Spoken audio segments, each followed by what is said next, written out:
Hello. Pupunta tayo sa bahay namin. Sa dati naming bahay kasi kailangan linisin yun bago maglipat talaga. Hindi ko pala nakikwento pero lumipat na kami ng bahay. So, ang gagawin ko na lang, magpapasama ako sa inyo para maglinis ng dating bahay. Para safe na talaga. Maganda yung bago naming nilipatan, malapit lang sa town tapos chill lang. Katabi lang rin siya ng kalsada. Pagod kami kagabi, solid. Kasi buhat ganon.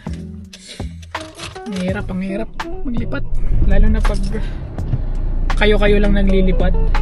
So ngayon, ang ini-style ko na lang pala sa vlogging ko, yung natural kung paano ako magsalita because I just noticed from my first two vlog, parang hindi ako ganun magsalita kasi hindi naman talaga ako ganun din natural at saka like it's super scripted. And I just saw one video that when you're making a content or if you wanted to try to speak to a camera, it's much better if it's in bulleted form rather than making a script. Nung naglipat kami, ang gamit ko van. Tapos yung mga bago pala na sasakyan ngayon, lalo na yung mga van na pang-hire, ang gagaan ng clutch nun. Eto, mabigat to. Medyo may edad na rin yung sasakyan pero smooth pa rin. Ganun pala yung pagkakaiba. Para ka na rin nag-automatic pero may clutch lang. Paano pa tayo napunta doon? Namiss ko talaga tong i-drive rin tong sasakyan namin kasi iba yung bigat eh. Maganda yung bigat. Ngayon ang gagawin ko lang doon, maglilinis-linis, sasamahan nyo lang ako and uuwi at magre-relax. And probably if I still have time, I will go to the gym and do 5 exercise, 3 sets of those and 5 reps of each. God.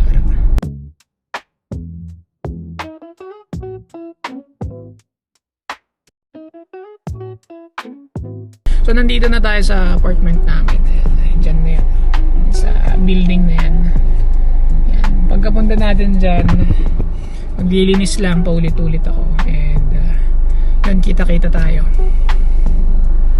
So, maglilinis ako. Roughly, probably 2 to 3 hours, okay na to. So, i-collect ko muna to. Okay, ba't hindi ko na lang gawin?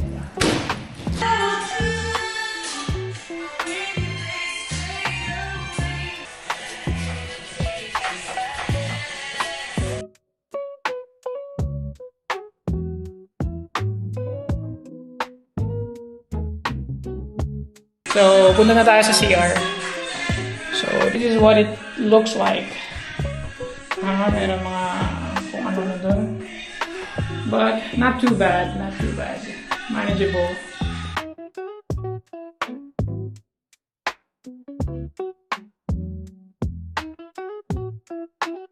So, okay na. Natapos ko na yung CR. Naalala ko lang, meron pala akong ginawang goal dito. Ang cute lang kasi workday routine, 5 AM wake up. Grabe no? Kala mo talaga totoo no? So meron rin akong day off routine. Since we moved to a new apartment, I found a new gym rin. Tapos mas malapit siya. It's like 3 minutes walk from our apartment. Medyo mas mahal lang yung subscription, 34 euros compared to my old gym. I only pay around 19 euros. So, it's like 15 euros difference. Eh, ganun talaga ang buhay. You just need to adapt and accept what life brings you, right? So, ito na. Nagpa-vacuum na ako kasi tinapos ko na. Nagpunas-punas na ako. Ito yung wardrobe area. Look. Okay naman na siya, guys. Malinis na. Okay. Yung bedroom, okay na. Yung CR pa, okay na okay. Okay, so binalot ko naman na yung mga bagay na dadalhin at saka yung mga itatapon. So ito na, yung kitchen. Shoot naman, okay na. So magbubuhat na tayo. Talagang uwian na eh. Tapos na ako maglinis eh. Ang bigat, yeah. Ang bigat. Sino ba naman kasing loko na magbubuhat ng isang kamay tapos yung isa hawak camera, di ba? So, last na. Hagdan na lang tayo kasi may sumakay ng elevator eh. Nakita nyo naman maliit lang yung elevator, di ba? Doon yung tapunan ng basura.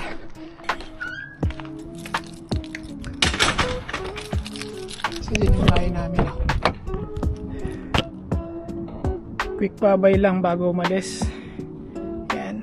Wala nang babalikan. Kasi mabilis tayo mag-move on. Amen. Tama ba? Okay. I believe we can move without problem. I won't be having this conversation that you didn't clean the house, you know. No. I took pictures. I have receipt. So, patayin ko muna. Kita tayo mamaya ulit. Hello. Nakalimutan ko na pala mag-update nung nakauwi ako. Siguro, tinamad na rin ako at saka natulog dahil napagod siguro sa buong araw. Nakinabukasan na, I just got off from work at nandito na ako sa bahay. And kaya ganito yung itsura ng bago naming bahay. Medyo hindi pa talaga siya ayos na ayos. Pero okay naman siya. Pero tulad ng sabi ko, nag-aayos pa kami. So hindi pa tapos talaga. Hindi ko pa nga natatapon to eh. Kasi nakakatamad pa. Pero tignan nyo naman. Look at the view. Ang ganda. Tabing kalsada lang kami but grabe. Ang ganda pa rin. Chill. Tapos dito railway yan eh. Kumbaga nadadaanan ng mga tren. Kumbaga magandang gawin dito pagkagising mo sa umaga, magkakape-kape, tapos lalabas dito, upo ka dito, tapos may mini table ka. Uy, para kang matanda, no? Yung feeling, ang sarap. Chill lang, ganyan. Nagpalit pala kami ng desk ng girlfriend ko kasi mas mahaba to eh. And if I got a part-time job, I can use this because it's longer than my white table. So yun guys, ano ba lesson ngayong araw na to? Siguro realizations lang ng adulting, lalo na pag nasa ibang bansa ka.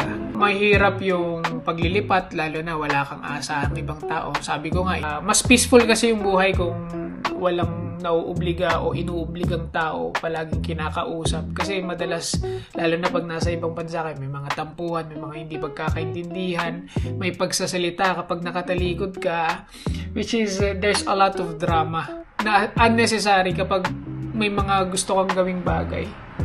Hindi, na-feel ko lang na nakaka-exhaust pala yung masyado kang involved sa tao. Hindi naman talaga mababait kahit na ultimo mga Pinoy. Hindi ko naman nilalahat, pero madalas kasi ganun eh, kayo lang rin nag-aaway. Minsan naririnig mo rin sa ibang tao na sila rin lang nagkaka-backstaban, which is, I'm sick of it. I'm enough of drama. Yun lang naman.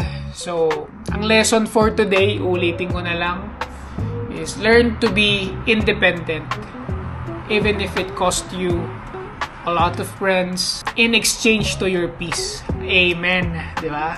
Maganda yun. You don't have to worry about what people think about you. As long as I have my girlfriend, I'm good. Totally okay. Si uncle ko, si Otits, si Tito Albert ko, and my dad from Helsinki, and my family from the Philippines, okay na yun. Wala naman na akong iniisip na iba. Yun lang. Push lang sa career.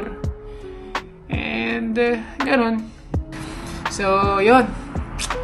Kita-kita na lang tayo, man. So, guys, see you on the next vlog.